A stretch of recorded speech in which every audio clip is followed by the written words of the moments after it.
हाँ जी गाइस, तो एक और संडे एंड फिर से टाइम आ गया है हमारे संडे समाचारों का। बहुत सारी इंटरेस्टिंग अपडेट्स पूरे इस जनरल टेक कैटेगरी की फिर से लेके आ गया हूँ आपके लिए। एंड आज की जो पहली अपडेट है वो आती है माइक्रोसॉफ्ट की तरफ से। एंड टर्न्स आउट कि माइक्रोसॉफ्ट ने अभी जो लास्ट थर्सडे निकला है, थर्सडे को एप्पल को बीट कर दिया है वैल्यूएशन गेम के अंदर। अभी तक एप्पल थी, लेकिन अब माइक्रोसॉफ्ट वर्ल्ड की मोस्ट वैल्यूएबल कंपनी निकल कर आई है। माइक्रोसॉफ्ट का मार्केट वैल्यूएशन रहा 2.875 ट्रिलियन एंड इसके ग्रोथ के पीछे जनरेटिव एआई को मेन रीजन बताया जा रहा है, जिससे सबसे ज्यादा इन्वेस्टर्स अट्रैक्ट हुए। कंपेयर करें अगर एप्पल से, तो एप्पल की मार्केट वैल्यूएशन है 2.871 ट्रिलियन डॉलर्स एंड अब यहां पे माइक्रोसॉफ्ट कुछ पॉइंट्स में आगे निकल गई है। एंड ऐसा पहली बार हुआ है 2021 के बाद कि एप्पल को ओवरटेक कर लिया है माइक्रोसॉफ्ट ने इस वैल्यूएशन गेम के अंदर। लेकिन इंटरेस्टिंग बात यह है कि एनालिस्ट का ऐसा कहना है कि माइक्रोसॉफ्ट अब इसको परमानेंटली पीछे कर देगा एप्पल को, क्योंकि माइक्रोसॉफ्ट की जो ग्रोथ है वो बहुत ज्यादा तेजी से हो रही है व्हेन कंपेयर टू एप्पल। क्योंकि इस बार एप्पल का भी साल थोड़ा सा ठंडा गया। आईफोन 15 की सेल्स उतनी ज्यादा तेजी से नहीं दिखी जितनी हर साल इनके अदर मॉडल्स के अंदर दिखती है। स्पेशली एप्पल को हिट लगा चाइना के अंदर, जहां पे इनकी 15 की सेल्स काफी ज्यादा ठंडी रही।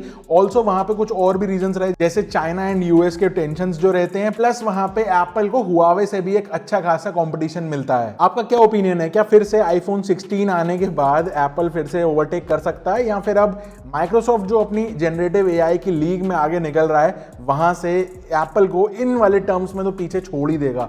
जो भी लगता हो मुझे आप नीचे कमेंट करके बता सकते हो। अगला अपडेट आता है Amazon की तरफ से। एंड Amazon ने अपना नया मैटर कास्टिंग फीचर यहां पे शोकेस किया CES 2024 के अंदर। जस्ट लाइक हम एप्पल पे एयरप्ले यूज करते हैं एंड एंड्रॉइड के ऊपर कास्टिंग यूज करते हैं, तो Amazon ने भी अपना ये प्रोप्राइटरी फीचर लॉन्च किया है, जिसको ये मैटर कास्टिंग बोल रहे हैं। अब ये जो मैटर कास्टिंग है ये एंड्रॉइड एंड एप्पल दोनों ही यूजर्स को मिलेगा। एंड इससे होगा ये कि अब आप अपने Amazon वाले डिवाइसेस के ऊपर वीडियोस को डायरेक्टली स्ट्रीम कर पाओगे वायरलेसली। बहुत सारे Amazon के डिवाइसेस हैं, जैसे कि फायर टीवी बॉक्सेस हैं, एको शो वाले डिवाइसेस हैं, तो इन सब के ऊपर, इवन फायर स्टिक्स के लिए भी बोला गया कि उनके ऊपर भी बहुत जल्दी सपोर्ट आ जाएगा। अब आई एम नॉट श्योर कि ये सॉफ्टवेयर अपडेट से इसको कर देंगे या फिर नए जनरेशन की कोई फायर स्टिक निकालेंगे उसके अंदर ये ऑप्शन डालेंगे। इस साल के खत्म होते होते तक, मतलब अभी तो जस्ट साल शुरू ही हुआ है, लेकिन साल के खत्म होने तक काफी सारी सर्विसेज का इन्होंने नाम लिया जिसके साथ ये सपोर्ट हो जाएगा, जैसे कि Plex, Pluto TV, Sling TV, Stars and ZDF। India में इसमें से कोई भी पॉपुलर नहीं है। तो डिवाइस चाहे आपका एप्पल का हो, गूगल का हो या फिर Amazon का हो, ये सर्विस जो है बेसिकली वो आपको सारे डिवाइसेस के ऊपर सपोर्टेड रहेगी। वैसे क्या आपको लगता है कि ऐसे Amazon के स्पेशल एक कास्टिंग सर्विस की नीड थी यहाँ पे? मुझे नहीं लगता। अगली अपडेट है वर्ल्ड इकोनॉमिक फोरम से। एंड दोबारा से इन्होंने हर साल की तरह 2024 की ग्लोबल रिस्क रिपोर्ट निकाली है। मजे की बात यह है कि इसके अंदर AI जनरेटेड जो भी मिस इंफॉर्मेशन होती है उसको सेकंड मोस्ट डेंजरस या फिर रिस्क वाली कैटेगरी के अंदर बताया गया है। अब ये जो रिपोर्ट होती है ये कोई 2-4 बंदे नहीं, बल्कि 1500 experts, industry leaders and policy makers के सर्वेस को मिला करके प्रॉपरली रिपोर्ट फॉर्म की जाती है। 2024 साल इसलिए इंपॉर्टेंट है क्योंकि पूरे वर्ल्ड के अंदर सबसे ज्यादा इलेक्शंस इस बार होने वाले हैं, विच मींस अप्रोक्सीमेटली 60 कंट्रीज के अंदर इस साल इलेक्शंस हैं, which includes India, Pakistan, USA, Britain, Mexico, और करीब 4 बिलियन लोग इस साल वोट करेंगे। अब ये काफी बड़ा रीजन बताया जा रहा है कि WEF वर्ल्ड इकोनॉमिक फोरम काफी ज्यादा कंफ्यूज्ड है या फिर काफी ज्यादा वरीड है कि AI जनरेटेड मिस इंफॉर्मेशन को अगर फॉलो किया जाता है तो ये वर्ल्ड की इकोनॉमीज थोड़ी सी ऊपर नीचे भी हो सकती हैं इससे। नंबर 1 पे है एक्सट्रीम वेदर, विच मींस कि सबसे ज्यादा खराब अगर वेदर होता है तो किसी कंट्री के ऊपर, उसकी इकोनॉमी के ऊपर किस तरीके से इफेक्ट्स आ जाते हैं। सेकंड नंबर पे जस्ट उसके बाद ये AI का misinformation as a threat treat किया जा रहा है। बेसिकली इलेक्शंस के टाइम पे अगर बहुत सारे ऑनलाइन फोरम्स के ऊपर या फिर पूरे हमारे इंटरनेट के ऊपर अगर AI जनरेटेड मिस इंफॉर्मेशन होती है तो ये इलेक्शंस का जो है पगड़ा किसी भी तरफ एक पर्टिकुलर डायरेक्शन के अंदर रुकवा सकता है, जो कि काफी ज्यादा खतरे वाली बात है किसी भी डेमोक्रेसी या फिर इकोनॉमी के लिए। इनका कहना है कि जिस स्पीड से AI के जो नए नए टूल्स निकल रहे हैं या फिर जो डीप फेक्स के टेक्नोलॉजीज ये लोग डेवलप कर रहे हैं, वो बहुत बड़ा खतरा है आगे चल के किसी भी ऐसे मेजर इवेंट के लिए, क्योंकि यहाँ पे फैक्ट्स को वेरीफाई करना बहुत ज्यादा मुश्किल होता जा रहा है एंड ट्विस्टेड होता जा रहा है। पूरी पब्लिक के पास एक्चुअल इंफॉर्मेशन नहीं पहुंच रही, बल्कि काफी सारे लोगों के पास मिस इंफॉर्मेशन पहुंच जाती है। तो कहने का मतलब कोई ग्रुप अगर चाहे तो इन AI टूल्स को यूज करके इंटरनेट पे अगर मिस इंफॉर्मेशन फैला दे तो सोसाइटीज को पोलराइज करना आसान हो जाएगा इससे। तो ये तो थी सेकंड नंबर की बात, लेकिन 5th नंबर पे आते हैं हमारे साइबर अटैक्स, जो कि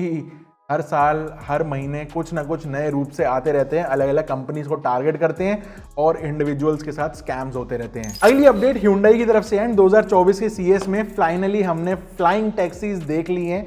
यस, फ्लाइंग टैक्सी इन्होंने निकाली जिसका नाम इन्होंने रखा गया है सुपरनल S82 एंड ये जो टैक्सी है ये काफी इंटरेस्टिंग है। सिटीज के ट्रैफिक को देखते हुए इन्होंने बनाया इसको एंड ये अभी आइडिया स्टेज के अंदर है एंड इसको एज अ टैक्सी यूज करने के लिए ये काफी ज्यादा इंटरेस्टेड हैं। आपकी स्क्रीन पे मैं फोटो वीडियो लगा देता हूं। इसमें 5 लोग बैठ सकते हैं। 192 किलोमीटर पर आवर की स्पीड ये रीच कर सकता है एंड इसको 1500 फीट के एल्टीट्यूड पे ये उड़ पाएगा। अब जो प्रोडक्शन है इसकी 2026 में बताई जा रही है स्टार्ट हो जाएगी, ज्यादा दूर नहीं है, बस 2 साल बाकी है। देखने में कुछ कुछ आपको छोटा हेलीकॉप्टर टाइप का लग सकता है लेकिन ये काफी ज्यादा डिफरेंट है। पहला तो ये कि ये इलेक्ट्रिक पावर्ड है एंड आगे इसमें हाइड्रोजन फ्यूल भी यूज हो सकता है। अब हेलीकॉप्टर नाम सुनते ही ये आता है कि यार कितनी तेज आवाज करते हैं ना, लेकिन नहीं, ये हेलीकॉप्टर की तरह इतनी तेज आवाज नहीं करता बल्कि ये बहुत शांत रहेगा। ऑडियो डेसिबल्स के टर्म्स में बात करूं तो टेक ऑफ करते टाइम 65 डेसिबल्स की यहाँ पे बताई गई है कि इतनी नॉइज होगी एंड क्रूजिंग करते समय ये और कम होगी, 45 डेसिबल पे आ जाएगा।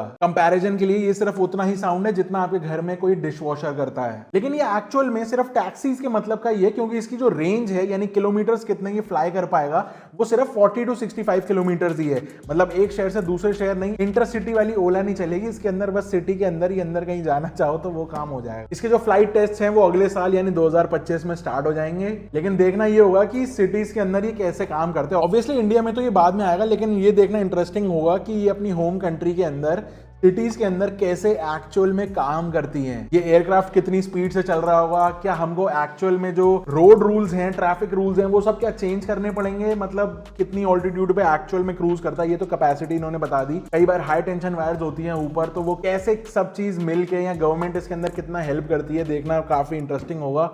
एंड फाइनली भाई फ्लाइंग टैक्सी आ ही गई। अगली अपडेट है गूगल असिस्टेंट की तरफ से एंड यहाँ पे ऐसा बताया जा रहा है कि गूगल असिस्टेंट ने 1 नहीं 2 नहीं 3 नहीं 17 फीचर्स अपने डिसेबल कर दिए हैं, डिसकंटिन्यू कर दिए हैं एंड ये हटा रहे हैं अपने गूगल असिस्टेंट से। रीजन ये बताया जा रहा है कि कोई इनको यूज नहीं करता, अंडर यूटिलाइज्ड है, किसी को कोई पसंद नहीं आ रहा ये यूज करना एंड सब लोगों को ये बेकार के फीचर्स लग रहे हैं। फीचर्स कौन कौन से बताया गया है? गूगल प्ले बुक्स के ऊपर अपनी वॉइस में ऑडियो वीडियो मैसेजेस भेजना या फिर ईमेल्स भेजना एंड किसी भी चीज में अपनी वॉइस में जनरली जो हम काम नहीं करते हैं वो सारे फीचर्स ये लोग हटा रहे हैं। जो डिवाइसेस असिस्टेंट से इनेबल्ड हैं उनके ऊपर मीडिया या फिर रेडियो अलार्म्स को यूज करने से लेके कुकबुक्स को स्टेप बाय स्टेप मैनेज करना या फिर टॉप वॉच को स्मार्ट डिस्प्लेस के ऊपर मैनेज करना, इवन कॉन्टैक्ट्स की इंफॉर्मेशन पूछना एंड वॉइस से पेमेंट कराना, ये सारे फीचर्स गूगल ने डिसीजन ले लिया है कि अब हो रहे हैं ये सब डीएक्टिवेट।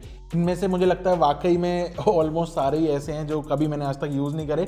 आपने अगर इसमें से करे हो, अगर आपको ऐसा दुख हो रहा हो तो नीचे कमेंट करके आप अपनी जो दुखड़ा है वो व्यतीत कर सकते हो। अगली अपडेट भाई YouTube की तरफ से है एंड ये बहुत ज्यादा मजेदार है क्योंकि YouTube अब ऐसा कह रहा है कि मेडिकल इमरजेंसीज की वीडियोस को काफी अच्छी तरीके से हाईली प्रायोरिटाइज करेगा जब भी कोई इसको सर्च करेगा। तो मेडिकल इमरजेंसीज होती हैं, हाउ टू वीडियोस होती हैं कि कैसे किसी चोट को फर्स्ट एड किया जाए या फिर XYZ, तो ये वीडियोस काम तो आ सकती हैं, लेकिन YouTube का ऐसा कहना है कि अगर किसी को इंस्टेंटली चोट लगी एंड वो YouTube पे सर्च कर रहा है कि कैसे किसी की जान बचाएं या फिर कैसे अपने हाथ पे लगी हुई चोट का फर्स्ट एड करें, तो ऐसे में हो सकता है उसको सही वीडियो सही टाइम पे ना मिले एंड इसमें काफी ज्यादा दिक्कतें हो सकती हैं लाइफ के साथ। तो इसी को ध्यान रखते हुए YouTube ने अथॉरिटेटिव हेल्थ ऑर्गेनाइजेशन से हेल्प लेकर उनकी जो वीडियोस हैं उनको ऊपर रैंक करने के लिए स्टेप्स ले रहे हैं अब ये लोग। बेसिकली जो क्रूशियल ऑथेंटिक वीडियोस है ना, जो हाउ टू वीडियोस, एक काइंड ऑफ ऐसा कह लो कि वेरीफाइड वीडियोस हो गई कि भाई हाँ ये सही ट्रीटमेंट है एंड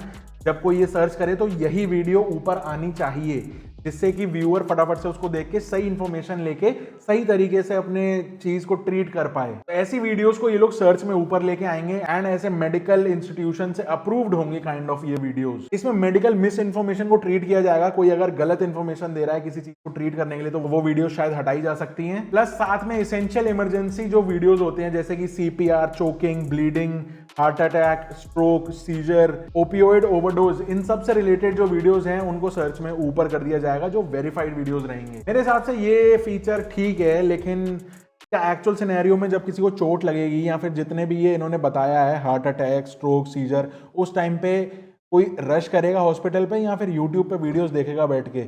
क्या लगता है आपको भाई? अपना ओपिनियन इस बात पे जरूर दे देना और लाइक का बटन भी ठोक देना यूट्यूब के लिए। यहाँ पे अगली अपडेट एंड्रॉइड फोन्स वालों के लिए है, क्योंकि इनके लिए एक मजे की बात है कि अभी तक सिर्फ आईफोन वाले ये कहते थे कि हमारी बैटरी हेल्थ इतनी है उतनी है, लेकिन अब एंड्रॉइड के ऊपर भी ये फीचर आ रहा है एंड एंड्रॉइड यूजर्स भी अपनी बैटरी हेल्थ चेक कर पाएंगे, जिसके अंदर बैटरी हेल्थ से रिलेटेड काफी सारे और डेटा मैट्रिक्स आपको मिलेंगे, जैसे कि कितनी बैटरी साइकिल्स इसकी किसी फोन की हो चुकी हैं। यहाँ पे बैटरी साइकिल का मतलब होता है किसी बैटरी को कितनी बार 0 to 100 चार्ज करके पूरा डिस्चार्ज हो गया है वो, तो इससे एक बैटरी हेल्थ का पूरा स्टेटस मिल जाएगा। पूरा एक सेक्शन बन के आ जाएगा एंड्रॉइड 14 बीटा 2 के अपडेट के अंदर, जिसके अंदर आपको ये डेडिकेटेड सेक्शन मिल जाएगा। अभी तक अगर किसी एंड्रॉइड यूजर को ये फीचर यूज करना होता था तो उसके लिए एक अलग से कोई थर्ड पार्टी ऐप डालनी पड़ती थी, लेकिन अब ये उन सारी ऐप्स का भी बिजनेस खा जाएगा गूगल और वहीं पे ही इंटीग्रेट कर देगा इस फीचर को। वैसे ठीक है यार, ये एक सही फीचर है जो ऑलमोस्ट हर कोई देखना चाहता है, स्पेशली जब कोई सेकंड हैंड फोन खरीदता है तो उस टाइम पे अगर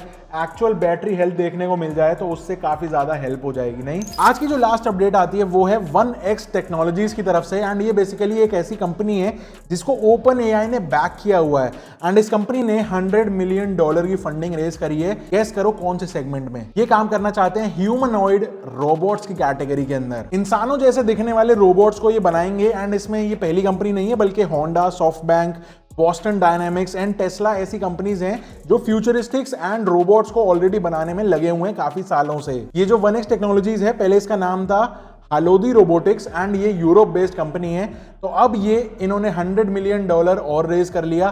पिछले साल $125 मिलियन ऑलरेडी रेज किया था, सिर्फ ये रोबोट्स बनाने में लगे हुए हैं। तो आगे का हमको पता चल रहा है कि और कितनी ज्यादा कंपनीज इस हिसाब से आने वाली हैं जो हमारे डेली लाइफस्टाइल के अंदर अलग अलग तरीके के रोबोट्स डालना चाहती है। आपको क्या ऐसा लगता है कि रोबोट्स के आने से हमारा काम आसान हो जाएगा, या फिर उनकी बैटरी चार्ज करने के लिए उनको भी प्लग से लगा के हमारा काम और बढ़ जाएगा? जो भी आपको लगता हो नीचे कमेंट करके बताना। ऑल्सो हमारे स्किनली के कलेक्शन पे कुछ 40-50 नए डिजाइन अपलोड हो चुके हैं इस वीक, तो मेक श्योर आप जरूर से जाके चेकआउट कर लेना। यहाँ पे मैं लिंक दे दे रहा हूँ goskinly.com। फोन की सारी स्किन्स हैं, सारे 3D टेक्सचर डिजाइन हैं, एंड कूपन कोड यूज कर लेना skinly200, जिसके अंदर आपको 2 स्किन्स सिर्फ 448 के अंदर मिल जाएंगी। तो 200 कुछ रुपए की एक स्किन पड़ी, एक बार जरूर से मंगा के देखो और सपोर्ट बनाए रखना। I will see you in the next one. Thanks for watching. I hope आपको वीडियो पसंद आई हो। तो मिलते हैं अगली वीडियो में, तब तक के लिए stay safe, stay take care and good bye.